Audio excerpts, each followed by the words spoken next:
नमस्कार दोस्तों, लीगल गुरुकुल में आप सभी का बहुत बहुत स्वागत है, जहां मिलती है आपको सही लीगल नॉलेज और सही लीगल एडवाइस। दोस्तों, आज के वीडियो में हम बात करेंगे कि पति पत्नी शादी के कितने समय के बाद डाइवोर्स ले सकते हैं। दोस्तों, शादी के बाद यदि पति पत्नी के बीच में लड़ाई झगड़े शुरू हो जाते हैं, उनका इमोशनल कनेक्ट खत्म हो जाता है और लड़ाई झगड़े के कारण दोनों परेशान रहने लगते हैं, ऐसे में वो समझ नहीं पाते कि ऐसा क्यों हो रहा है और उन्हें आगे क्या करना चाहिए। ऐसे में कई बारी तो बात आउट ऑफ कंट्रोल भी हो जाती है। लड़ाई झगड़ा इतना बढ़ जाता है कि पत्नी अपना ससुराल छोड़ करके यानी कि अपना पति का घर छोड़ करके अपने मायके चल जाती है और मायके जाकर के पति और उसके परिवार वालों पर 498A मेंटेनेंस या डोमेस्टिक वायलेंस जैसे केसेस कर देती है। दूसरी तरफ शुरू में पति भी पत्नी को मनाने की कोशिश नहीं करता, उसको वापस नहीं बुलाता, लेकिन जब उसे लगने लगता है कि वो कानूनी दाव पेचों में फंस जाएगा, 498 भी है, मेंटेनेंस भी है, DV एक्ट भी है, तो ऐसे में वो चाहता है कि पत्नी वापस आ जाए और जो भी मसले हैं, जो भी इश्यूज हैं, उनको घर में बैठ करके शांति से सुलझाया जाए। लेकिन दोस्तों, तब तक बहुत देर हो चुकी होती है। दोस्तों, ऐसे केसेस में जहां पति पत्नी के बीच में लड़ाई झगड़े या आपसी मनमुटाव शुरू हो जाता है, तो मैं यही एडवाइस करूंगा कि सबसे पहले दोनों पार्टनर्स को शांति से बैठ करके अपने इश्यूज पर बात करनी चाहिए और जो भी मिसअंडरस्टैंडिंग है, जो भी इश्यूज हैं, उनको सॉर्ट आउट करने की कोशिश करनी चाहिए। और इसमें वो अपने पेरेंट्स, अपने फैमिली मेंबर्स या रिलेटिव या फ्रेंड्स की भी सहायता ले सकते हैं। लेकिन अगर फिर भी उन्हें लगता है कि अब वो इस शादी को आगे कंटिन्यू नहीं कर सकते हैं, वो इस शादी को नहीं निभा सकते हैं, तो कपल्स को यानी कि पति पत्नी को डाइवोर्स की तरफ बढ़ना चाहिए। दोस्तों, अब हम बात करते हैं कि पति पत्नी किस तरह से डाइवोर्स ले सकते हैं।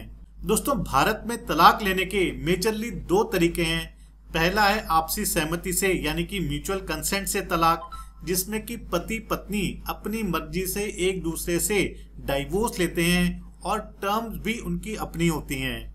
और दूसरा तरीका है कंटेस्टेड डाइवोर्स का, जिसमें कि एक पार्टनर दूसरे पार्टनर पर आरोप लगाते हैं, एलिगेशन लगाते हैं और कोर्ट में साबित करते हैं कि अब उनका अपने पार्टनर के साथ रहना सेफ नहीं है, इसलिए वो डाइवोर्स चाहते हैं। दोस्तों, कंटेस्टेड डाइवोर्स लेने के लिए हिंदू मैरिज एक्ट में कुछ ग्राउंड्स दिए गए हैं, कुछ आधार दिए गए हैं, जिनको प्रूव करने के बाद ही कोर्ट डाइवोर्स ग्रांट करती है।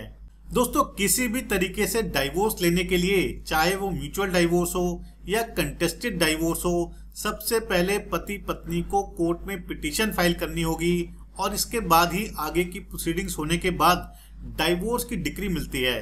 ध्यान रहे कि म्यूचुअल डाइवोर्स के केस में पति पत्नी साथ मिलकर पिटीशन फाइल करते हैं, जबकि कंटेस्टेड डाइवोर्स में जिसे भी डाइवोर्स लेना होता है वो पहले केस डालता है और दूसरी पार्टी उस केस को डिफेंड करती है।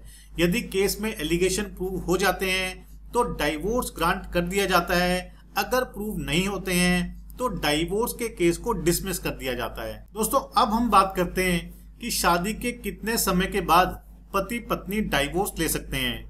देखिए, यदि हम म्यूचुअल डाइवोर्स की बात करें तो ऐसे में हिंदू मैरिज एक्ट ये क्लियर करता है कि डाइवोर्स लेने के लिए पति पत्नी को कम से कम 12 महीने तक एक दूसरे से शारीरिक रूप से और शादी खत्म करने के इरादे से अलग रहना होगा।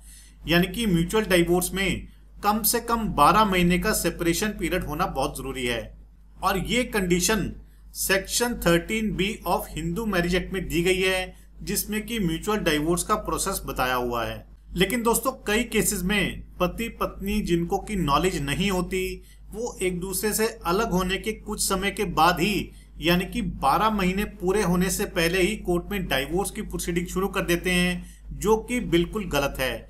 ऐसे में कोर्ट उनकी एप्लीकेशन को एक्सेप्ट ही नहीं करती है, एंटरटेन ही नहीं करती है।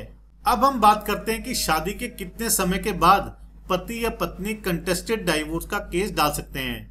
देखिए, इसका प्रोविजन भी हिंदू मैरिज एक्ट के सेक्शन 14 में दिया गया है कि यदि पति या पत्नी डाइवोर्स की डिक्री लेना चाहते हैं तो ऐसे में जो डाइवोर्स का केस डलेगा वो शादी के 1 साल के बाद डलेगा। यानी कि अगर पति पत्नी में लड़ाई झगड़े शुरू हो जाते हैं और वो म्यूचुअल डाइवोर्स नहीं लेना चाहते हैं, तो ऐसे में जो भी पति या पत्नी कंटेस्टेड डाइवोर्स के लिए जाएंगे तो उन्हें 1 साल तक का इंतजार करना पड़ेगा और शादी के 1 साल के बाद वो कंटेस्टेड डाइवोर्स का केस फाइल कर सकते हैं। हालांकि हिंदू मैरिज एक्ट में एक प्रोविजन ये भी दिया गया है कि यदि कोर्ट में डाइवोर्स की पिटीशन के साथ अलग से एक एप्लीकेशन लगाई जाए जिसमें कि उस 12 महीने के टाइम को खत्म करने की रिक्वेस्ट की जाए और साथ में ये बताया जाए, अपने रीजंस दिए जाएं कि क्यों 1 साल के पीरियड को खत्म करना जरूरी है, तो ऐसे में कोर्ट इस एप्लीकेशन को कंसीडर कर सकती है और 12 महीने से पहले भी डाइवोर्स के केस की शुरुआत कर सकती है। लेकिन दोस्तों, ये एप्लीकेशन बहुत ही एक्सेप्शनल केसेस में अलाउ होती है। नॉर्मली 99% केसेस में कोर्ट 1 साल की शादी के बाद ही डाइवोर्स के केस को एंटरटेन करती है, उससे पहले वो उसे रिजेक्ट कर देती है। यानी कि अगर म्यूचुअल डाइवोर्स है तो उसमें पति पत्नी का 12 महीने का सेपरेशन होना जरूरी है, और अगर कंटेस्टेड डाइवोर्स डालना है तो शादी के 1 साल के बाद कंटेस्टेड डाइवोर्स डाल सकते हैं।